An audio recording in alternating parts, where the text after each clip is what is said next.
Salut à tous.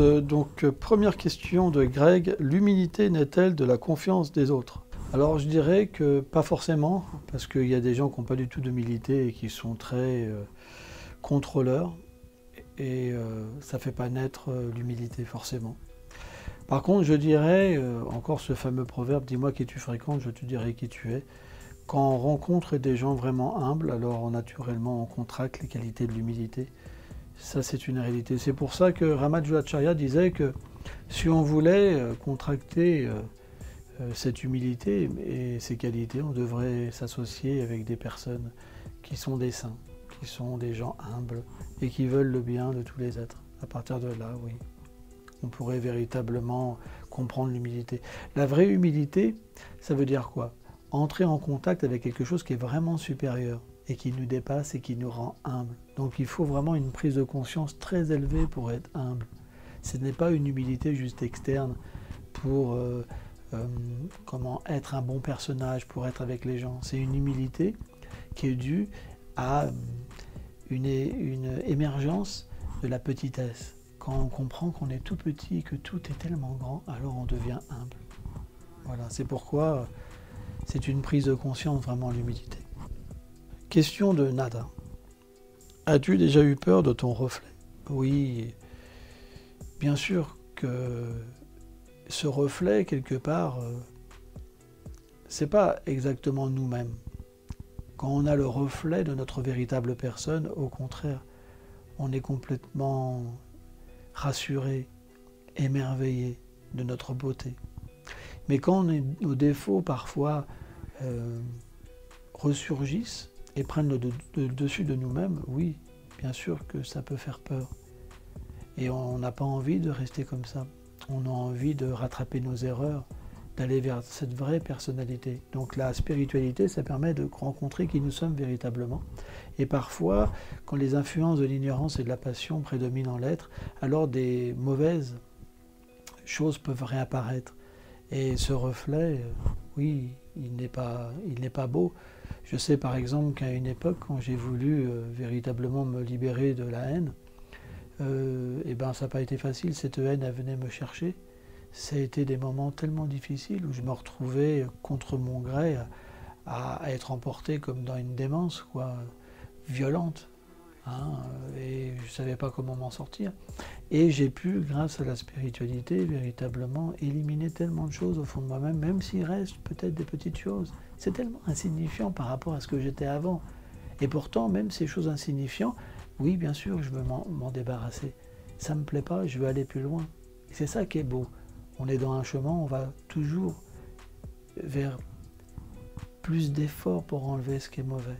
C'est un travail de tous les jours. Et c'est bon parce que ça nous fait découvrir une vie tellement meilleure. Pourrais-tu nous parler de Bruno de Tolbiac, de quoi il est décédé et étais-tu encore en contact avec lui avant sa mort? Bakibois.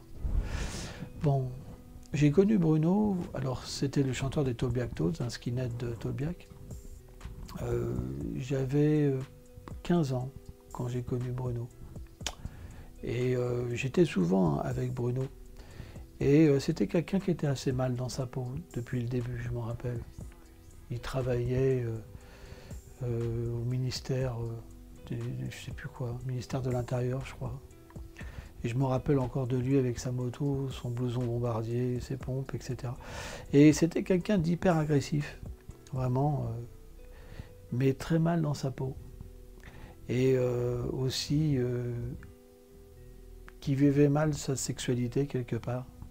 Il avait une attirance, voilà, pour les jeunes skinheads. Moi, je sais que quand j'avais 15 ans, il m'embêtait. C'était mon pote, mais en même temps, il me saoulait, quoi. Et voilà, mais c'était quelqu'un qui assurait vraiment grave, quoi. Donc voilà, non, j'ai perdu le contact avec Bruno, je pense en 85 à peu près. Et j'ai appris il n'y a pas longtemps qu'il était décédé. Je l'ai revu une fois en peut-être 96, dans le quartier de Bastille. Il était super content de me voir, quoi. Mais voilà, pas plus que ça. Et puis quand il est décédé, qui s'est suicidé, ça m'a pas étonné parce que je l'avais toujours connu mal, quoi. Il était tellement mal à l'intérieur de lui-même. Et c'est pour ça qu'il avait autant de haine, quoi. Hein. Walter Ego. Comment peut-on apprendre avec vous? Organisez-vous des retraites? Et si oui, où? Alors ça, c'est une question plus spirituelle. Alors je réponds à différentes sortes de personnes.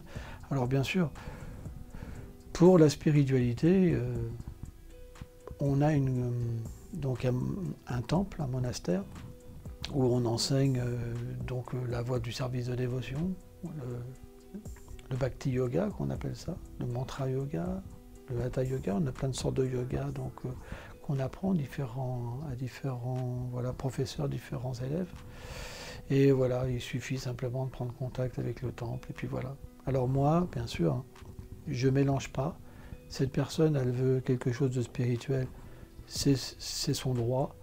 Quelqu'un qui n'est pas spiritualiste, voilà, je ne vais pas plus loin dans ma relation avec lui. Moi, je respecte les idées de chacun. On est bien d'accord, c'est pas du prosélytisme, c'est lui qui pose la question. Hein. Mon but, c'est pas de diriger tout le monde au monastère. On est bien d'accord. Après, Philippe Pédaille. Où as-tu appris à jouer de la guitare? Et joues-tu d'autres instruments? Merci l'ami. Bah, la guitare, j'ai été autodidacte au début.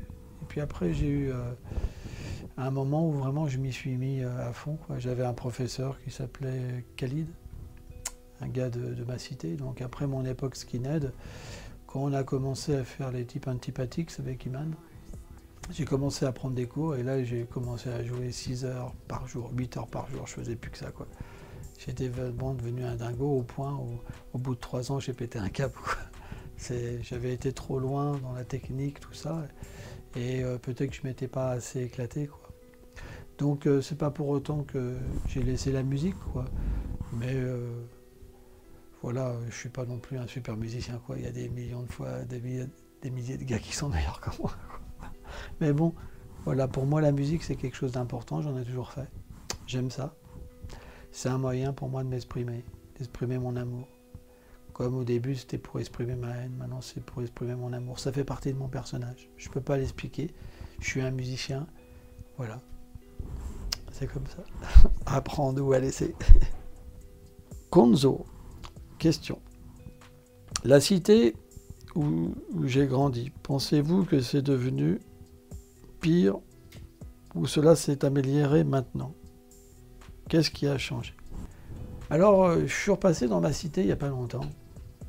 Et extérieurement, c'était plus dégradé, mais intérieurement, quand je suis rentré dans les locaux, l'ascenseur, les escaliers, les couloirs, c'était super propre.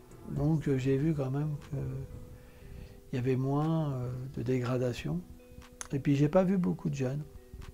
Donc je pense que ça a changé de génération. Hein, et je pense que c'est plus sage peut-être. Après, vu d'extérieur, ça fait vraiment la cité malfamée, quoi. Mais voilà, quoi. Voilà, je sais pas, quoi.